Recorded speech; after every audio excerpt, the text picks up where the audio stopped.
श्री हरि बोलो ग्रंथराज श्रीमद्भगवद्गीता जी की जय। श्री परमात्मने नमः। गीता सुगीता कर्तव्या किमन्यः शास्त्र विस्तरः या स्वयं पद्मनाभस्य मुख पद्माद्विन्यः सृता। अथ ध्यानम्। शांताकारं भुजगशयनं पद्मनाभ सुरेशं विश्व आधारं गगन सदृशं मेघवर्ण शुभांगम लक्ष्मीकान्तं कमलनयन योगिभिः ध्यान गम्यं वंदे विष्णुं भवभयहरं सर्वलोकैकनाथम्। यं ब्रह्मा वरुणेन्द्र रुद्रमृतः स्तुन्वन्ति दिव्यस्तवैर्वेदैः साङ्गपदक्रमोपनिषदः गायन्ति यं सामगाः। ध्यान अवस्थित तद्गतेन मनसा पश्यन्ति यं योगिनो यस्यान्तं न विदुः सुर असुरगणा देवाय तस्मै नमः। वसुदेव सुतं देवं कंस चाणूरमर्दनम् देवकी परमानंदम कृष्णं वंदे जगद्गुरुम्। भगवद गीता अध्याय 2 श्लोक 25 से 26। श्लोक 25। अव्यक्तोऽयं चिन्त्योऽयं विकार्योऽयम् उच्यते तस्मादेवं विदित्वैनं नानुशोचितुमर्हसि। अयम यह देही अव्यक्तः प्रत्यक्ष नहीं दिखता, अयम यह अचिन्त्यः चिंतन का विषय नहीं है, अयम और यह अविकार्यः निर्विकार उच्यते कहा जाता है। तस्मात् अतः एनम इस देही को एवं ऐसा विदित्वा जानकर अनुशोचितुम शोक न नहीं अर्हसि करना चाहिए। व्याख्या। अव्यक्तोऽयम् जैसे शरीर संसार स्थूल रूप से देखने में आता है, वैसे यह शरीरी स्थूल रूप से देखने में आने वाला नहीं है, क्योंकि यह स्थूल सृष्टि से रहित है। अचिन्त्योऽयम् मन बुद्धि आदि देखने में तो नहीं आते, पर चिंतन में आते ही हैं, अर्थात ये सभी चिंतन के विषय हैं। परंतु यह देही चिंतन का भी विषय नहीं है, क्योंकि यह सूक्ष्म सृष्टि से रहित है। अविकार्योऽयमुच्यते यह देही विकार रहित कहा जाता है, अर्थात इसमें कभी किंचन मात्र भी परिवर्तन नहीं होता।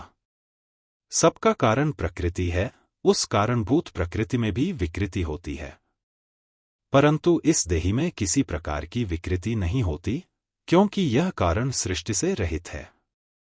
यहाँ 24वें-25वें श्लोकों में अच्छेद्य, अदाह्य, अक्लेद्य, अशोष्य, अचल, अव्यक्त, अचिन्त्य और अविकार्य इन 8 विशेषणों के द्वारा इस देही का निषेध मुख से और नित्य, सर्वगत, स्थाणु और सनातन इन 4 विशेषणों के द्वारा इस देही का विधि मुख से वर्णन किया गया है।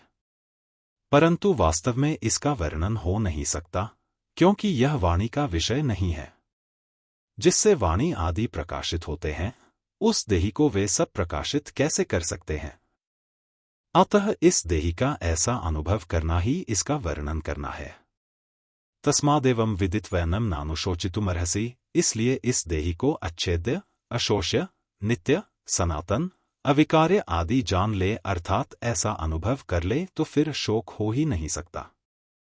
संबंध अगर शरीरी को निर्विकार न मानकर विकारी मान लिया जाए, जो कि सिद्धांत से विरुद्ध है, तो भी शोक नहीं हो सकता। यह बात आगे के 2 श्लोकों में कहते हैं। श्लोक 26। अथ चैनं नित्यजातं नित्यं वा मन्यसे मृतम् तथापि त्वं महाबाहो नैवं शोचितुमर्हसि। इस देही को नित्य मृतम महाबाहो, हे महाबाहो, अथ अगर तुम एनम नित्य जातम नित्य पैदा होने वाला, वा अथवा नित्यम मरने वाला, च भी मन्य से मानो, तथापि तो भी, त्वम तुम्हें, एवं इस प्रकार, शोचितुम शोक न नहीं अर्हसि करना चाहिए।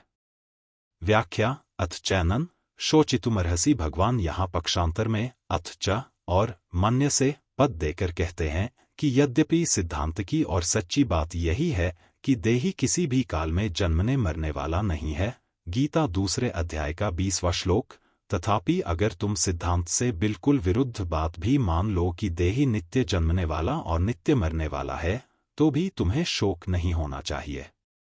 कारण कि जो जन्मेगा वह मरेगा ही, और जो मरेगा वह जन्मेगा ही। इस नियम को कोई टाल नहीं सकता। अगर बीज को पृथ्वी में बो दिया जाए, तो वह फूलकर अंकुर दे देता है, और वही अंकुर क्रमशः बढ़कर वृक्ष रूप हो जाता है।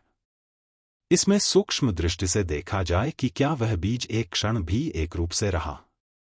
पृथ्वी में वह पहले अपने कठोर रूप को छोड़कर कोमल रूप में हो गया, फिर कोमल रूप को छोड़कर अंकुर रूप में हो गया, इसके बाद अंकुर रूप को छोड़कर वृक्ष रूप में हो गया, और अंत में आयु समाप्त होने पर वह सूख गया।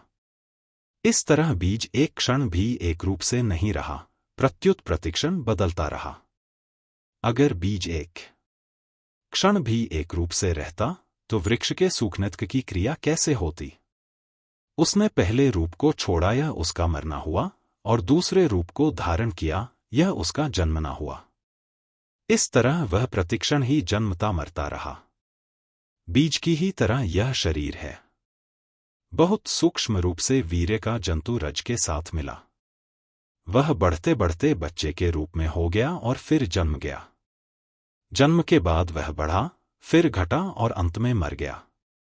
इस तरह शरीर एक क्षण भी एक रूप से न रहकर बदलता रहा, अर्थात प्रतिक्षण जन्मता मरता रहा।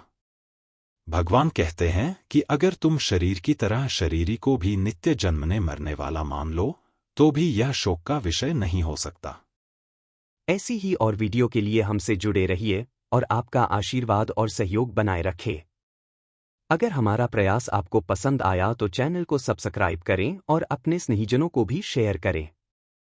बोलो ग्रंथराज श्रीमद्भगवद्गीता जी की जय। जय श्री कृष्ण।